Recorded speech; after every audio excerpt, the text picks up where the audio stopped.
si ta shtojmë këtë qetësi në zemrat tona. E para është përmes dijes.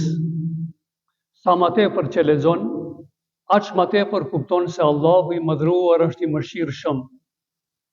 Mëshira e tij është e përshkruar me urtësi të mëdha. E din se çdo gjë që ndodhen në dunja është me lejen e Allahu xhalleshanuhu. Leximi në mënyrë të vazhdueshme ta hek brengën dhe ta jep qetësinë dhe besimin në Zotin e Madhëruar.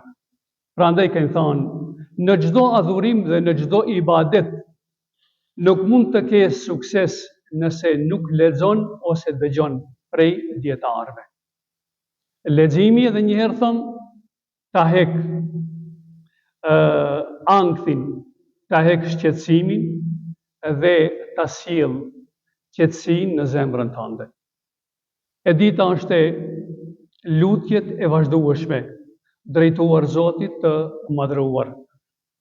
Besimtari kur kalon në sprova dhe në probleme të ndryshme, nuk qëndron duar kryq, por i ngre dorët ke Zoti i Madhëruar, në vend që të ankohet tek tjerët në mënyrë të vazhdueshme, e shfrytëzon këtë bonus duke qenë i lidhët me Allahun xhalleshanuhu dhe e din se nëse besimtari e lutën Zotin me gjithë zemër dhe i merr parasysh kushtet edhe kohërat kur pranohet lutja, padyshim që lutja e besimtarit nuk kthehet prapë.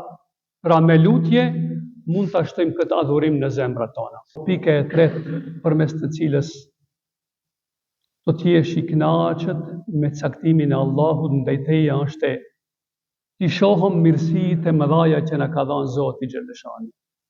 Si zakonisht, na për ndejat tona, na për muhabetet tona që i bëjmë, një drejtim e kemi muhabetin tonë, bisedat tonë, ankesa, mos kënaqësi ndaj jetës tënde.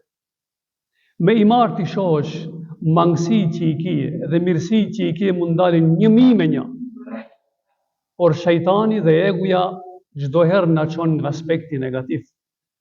Pra, sa më tepër që i hapim syt drejt mirësive që Zoti xhalleshanuhu na ka dhënë, aq më tepër do të shtohet adhurimi i quajtur razillëk ndaj Allahut xhalleshanuhu dhe aq më tepër ky organ që është në brendësinë tonë do të jetë i qetë dhe i lumtur me jetën tonë, me jetën në përgjithësi.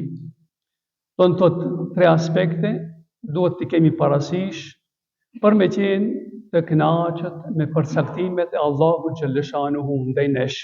E para është dija, e dita është lutja dhe e treta është të i hapim syt drejt mirësive, bonllëqeve që na ka dhënë Zoti, duke u larguar nga mangësitë edhe mungesat që i dëshirojmë në jetë t'i arrijmë, por Zoti e din më mirë se përse nuk i kemi në jetën tonë.